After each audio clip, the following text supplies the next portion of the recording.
অলির গল্পের দুনিয়ায় আপনাদের স্বাগত। আজকে আপনারা শুনবেন নারায়ণ গঙ্গোপাধ্যায়ের লেখা বার্ড অফ প্যারাডাইস। পান্নালাল আমার কানের কাছে মুখ এনে ফিসফিস করে বললে, বুঝলি বেলা, দারুণ পাখি জোগাড় করেছি একখানা, যাকে বলে রাম পাখি। রাম পাখি শুনেই আমার রোমাঞ্চ হলো। তাছাড়া কি, এখনও কারো কাছে ফাঁস করিনি, পরে তাক লাগিয়ে দেবো সবাইকে। দেখবি পাখিটা? রাম পাখি দেখে আর লাভ কি, চেখেই আসবো বরং। ওটা দেখার চাইতে চাখাই বেশি দরকার। সাদা পেটুক, 50 টাকা দিয়ে পাখিটা কিনলুম, উনি সেটা চাখবেন। তোর যেরকম নোলা হয়েছে এরপর হাতি টাতি খেতে চাইবি। এবার আমি দারুণ আশ্চর্য হয়ে গেলুম। 50 টাকা দিয়ে মুরগি কিনলি?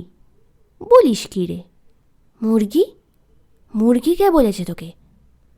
পান্নালাল খ্যাঁক খ্যাঁক করে উঠল। বাহ, রাম পাখি মানে মুরগি নয়? No, never. মানে সব পাখি সেরা। পান্নালাল আমার কানের কাছে মুখ এনে ফিসফিস করে বললে, বার্ড অফ প্যারাডাইস। এবার আমার চোখ কপালে উঠল। Bird of paradise? স্বর্গের পাখি? তুই কি স্বর্গ থেকে কিনে আনলি? স্বর্গে কি এত সহজেই পাখি পাওয়া যায়? আর গেলেই কি কেউ ফিরে আসে? বলতে বলতে একটা গভীর সন্দেহ আমার মনে উঁকি দিতে লাগলো। সন্ধে ঘোর ঘোর হয়ে আসছে। দেশবন্ধু পার্কের এই কোণটা বেশ নির্জন।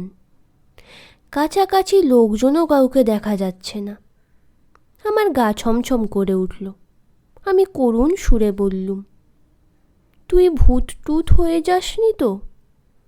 তাহলে কিন্তু ভাই আমি এক্ষুনি অজ্ঞান হয়ে পড়ব। ভূতকে আমি দারুণ ভয় পাই। পান্নালাল বললে, ধ্যাত তোর ভূত, ভূত হতে আমার বয়ে গেছে। তোর মতো এমন বেকুব তো কোথাও দেখিনি। আরে বার্ড অফ প্যারাডাইস পৃথিবীতেই পাওয়া যায়, খুব দামি পাখি। 5-7 হাজার টাকা দাম হয় এক একটার। তোর মাথা ভর্তি গোবর, তুই কিছু জানিস নে। 5-7 হাজার টাকা দাম?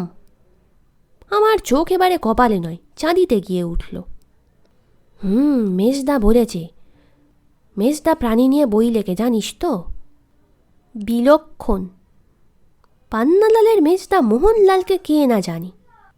দেখা হলেই জিজ্ঞেস করবে, বলো তো বাংলাদেশে কত রকম পাখি আছে, আফ্রিকায় কি কি বক আছে, চামচিকের সঙ্গে বাদুড়ের তফাৎ কোথায়। মোহনলালকে রাস্তায় দেখলেই পাড়ার ছেলেপুলে দৌড়ে পালায়। তার কথা অবিশ্বাস করবে এমন বুকের পাটা কার আছে? সেই পাখি তুই 50 টাকায় পেয়ে গেলি? তোর মেজদা কি বললে? এখনো দেখেনি, দুপুরবেলায় কিনে দারোয়ানের ঘরে লুকিয়ে রেখেছি। দেখলে তো নাচতে আরম্ভ করে দেবে। এমন সস্তায় পাখিটা পেলি কোথায়? আরে তাই তো তোকে বলতে যাচ্ছি। অমন ভ্যাবলার মতো হাঁ করে দাঁড়িয়ে আছিস কেন? বস ওই বেঞ্চিটায়, সব খুলে বলি। পান্নালাল তার রাম পাখির রহস্য যা বললে সেটা এই।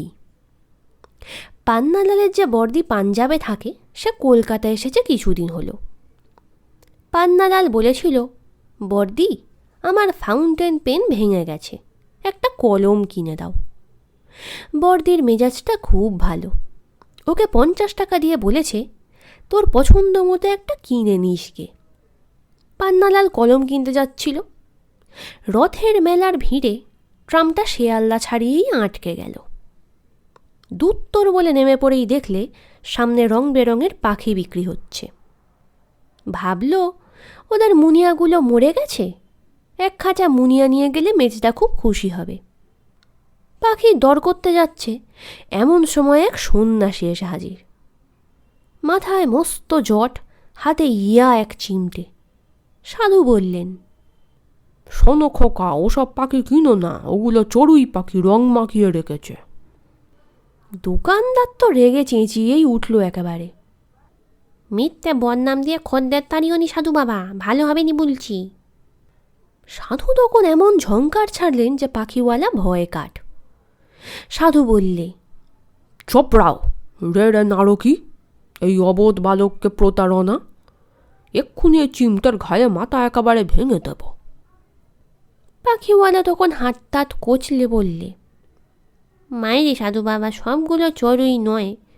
মুনিয়ায় রেখেছিলুম, কিন্তু দোর খোলা পেয়ে কখন 2-4টে চড়ুই রং মেখে এসে ঢুকে পড়েছে। চড়ুইগুলো কেমন ধরিবাজ হয় জানেন তো? জানি বই কি, চড়ুইগুলো দোকানে গিয়ে রং কিনেছে, আয়নার সামনে বসে সে রং গায়ে মেখেছে, তারপর ভালো মানুষের মতো তোমার খাঁচায় এসে ঢুকে পড়েছে। পাষণ্ড বর্বর নরাধম, তোমার নরকেও জায়গা হবে না। পাখিওয়ালা তখন সাধুর পায়ে লম্বা একটা পেন নাম ঠুকলো। তারপর বললে, গাঢ় হয়েছে বাবা, তোমায় চিনতে পারিনি। মুনিয়া বিকৃত 12টা বাজালে, তুমি এখানে দাঁড়িয়ে থাকলে দুটো একটা টিয়া ময়নাও বেচতে পারবো না। এই নাও 5 শিকে পেন নামি, এখন এখান থেকে কেটে পড়ে আমায় রেহাই দাও। তোমার মতো প্রবঞ্চকের 5 শিকে আমি ফুৎকার নিক্ষেপ করি। চলে আসো খোকা, আমি তোমায় পাখি বেচে দিচ্ছি। সাধুকে পেয়ে পান্নালাল তো মহা খুশি। বললে, ভাগিস আপনি ছিলেন, নইলে এক্ষুনি আমায় ঠকিয়ে দিত। সাধু হঠাৎ পান্নালালের কানের কাছে মুখ নামিয়ে বললেন, তোমাকে আমি একটা পাখি দিতে পারি, 1000 টাকা তার দাম। চাও তো এক্ষুনি দিতে পারি। শুনে পান্নালালের তো মাথা ঘুরে গেল। 1000 টাকা দামের পাখি সাধু বাবার কাছে? পান্নালাল এইবারে বুঝল পাগলের পাল্লায় পড়েছে। বললে, 1000 টাকার তো আমার কাছে নেই সাধু বাবা, সে পাখি কিনব কি করে? চলি তাহলে, টাটা। কিন্তু তার আগেই সাধু বাবা তার হাত চেপে ধরেছেন। ভাবছ পরিহাস করছি না? টাকা তোমায় দিতে হবে না। সন্ন্যাসী আমি, টাকার কোনো প্রয়োজন নেই। এমনি ওটা তোমায় দিয়ে দেবো। বিশ্বাস হচ্ছে না? এসো আমার সঙ্গে। মনে খটকা ছিলই, তবু পান্নালাল গুটি গুটি সাধুর সঙ্গে এগোলো। খানিক দূর এগিয়ে একটা কানা গলির মধ্যে ঢুকলো দুজনে। এইবারে পান্নালাল আরও ভয় পেয়ে গেল।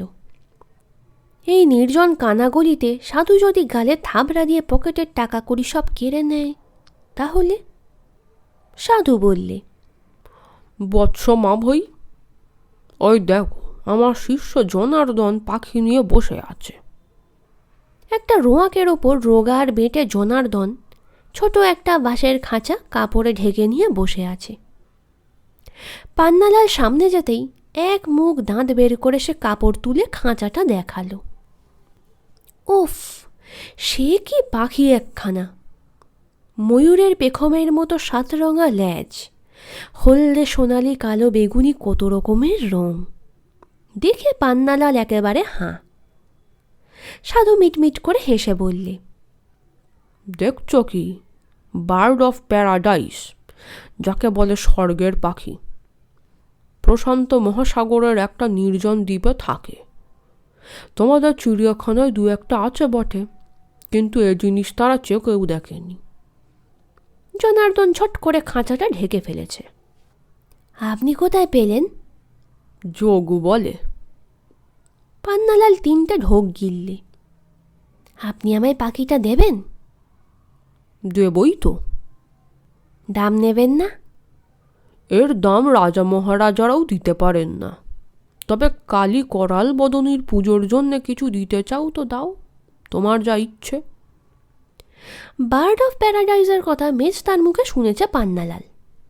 এই পাখি দেখলে ওহ, মেজটা তো নাচতে আরম্ভ করে দেবে। পান্নালাল তক্ষুনি খালি ট্রাম ভাড়াটা রেখে 50টা টাকা সাধুর দিকে এগিয়ে দিলে। সাধু বললেন, টাকা আমি স্পর্শ করি না, জনার্দনকে দাও। এরপরে আর অবিশ্বাসের কিছু থাকে? জনার্দনকে টাকাটা দিয়ে সাধুকে পেন নাম ঠুকে পান্নালাল খাঁচা নিয়ে ড্যাং ড্যাং করে চলে এলো। জনার্দন খিক খিক করে হেসে বললে, খুব দাম মেরা নিলে খোকা বাবু, হি হি হি। গল্প শেষ করে পান্নালাল বললে, সেই পাখি লুকিয়ে রেখেছি দারোয়ানের ঘরে। ভজুলাল দেশে গেছে, ঘরটা খালি আছে এখন। তুই আমার পরম বন্ধু, তোকেই আগে দেখাবো, তারপর মেজদাকে চমক লাগিয়ে দেবো। মেজদা বলে আমি একটা ইডিয়েট, আমার মগজে নাকি কিছু নেই। আমার মগজটা আজকে দেখিয়ে দিচ্ছি। পান্নালালের বাড়ির কাছাকাছি গেছি, দেখি ওর মেজদা একটা লোকের সঙ্গে কি যেন কথাবার্তা বলছে। দেখেই পান্নালাল থমকে গেল, বললে, ভেলা, লুক। কি দেখব? ওই যে লোকটা মেজদার সঙ্গে কথা কইছে দেখছিস, ওই ঝোল্লা মতন গোঁফ, মাথায় টাক, ওই তো আমাকে রং করা চড়ুই বেচতে চেয়েছিল। নিশ্চয়ই মেজদাকে ঠকাতে এসেছে। হারিয়াপ। পান্নালাল প্রায় দৌড়ে মেজদার কাছে গিয়ে হাজির। আমিও। মেজদা, ওর পাখি কিনো না, ভারী জচ্চর, ভীষণ ঠক।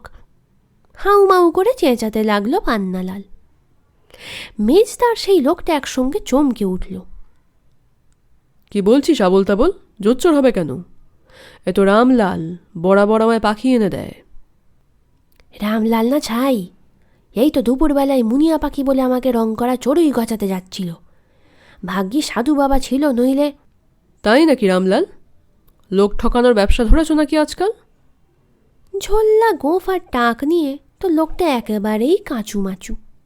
হাত তাত কচলে লোকটা বললে, না না বাবু, না মানে একটু মানে আপনার ভাই বলে তো জানতুম না, কিন্তু। রামলাল যেন হঠাৎ চমকে উঠল। খোকা বাবু, তুমি বার্ড অফ প্যারাডাইস কেন নিত? এবার পান্নালাল তোরা করে একটা লাফ মারল। তুমি কি করে জানলে? রামলাল একগাল হাসল। আমি জানবো না? পাখি রং করার বিদ্যের উনি তো আমাদের গুরুদেব।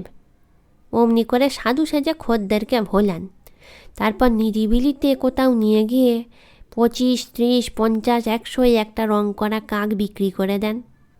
তার পিঠের সঙ্গে সরু কালো সুতো দিয়ে কয়েকটা ময়ূরের পালক বাঁধা থাকে, আর গায়ে মাখানো খানিকটা লাল হলদে সোনালি রং। দুদিন পরেই রং উঠে যায়, ময়ূর পাখা ঝরে যায়, ব্যাস। মেজদা বললে, কি সর্বনাশ! এ যে দারুণ জোচ্চর, পুলিশে ধরিয়ে দেওয়া উচিত। পুলিশে পাত্তা পেলে তো। গুরুজি আজ কলকাতায় থাকেন, কাল কাঠমান্ডু। সেখানে হয়তো কাউকে একটা শকুন 200 টাকায় বেচে দেবেন, বলবেন এটা ফুজি আমার ঈগল। তা খোকা বাবু, গুরুজির হাতে তো পড়েছিলে দেখেছি, ওই রকম একটা ফুজি আমার ঈগল কিংবা বার্ড অফ প্যারাডাইস কিনে বসনি তো? জানতুম না তুমি বাবুর ভাই, তাহলে তোমায়। পান্নালালের মুখের রং তখন বার্ড অফ প্যারাডাইসের মতন ঘন ঘন বদলে যাচ্ছে। এবার সেটা কাকের মতো কালো হয়ে গেল। পান্নালাল তখন ভেঁ করে কেঁদে উঠতে গিয়ে চেঁ করে চেঁচিয়ে উঠল, কখনো না, আমায় কখনো ঠকাতে পারেনি, এত বোকা পেয়েছে নাকি আমায়? বলেই বাড়ির ভেতর টেনে দৌড়। মেজদা রামলাল বোকার মতো হাঁ করে চেয়ে রইল। আমিও কি আর দাঁড়াই? বেচারা পান্নালাল, হাজার হোক বন্ধু তো বটে। গল্পটি ভালো লেগে থাকলে ভিডিওটিতে একটি লাইক করতে ভুলবেন না এবং বাংলা সাহিত্যের আরও গল্প শোনার জন্য চ্যানেলটি সাবস্ক্রাইব করে দেবেন।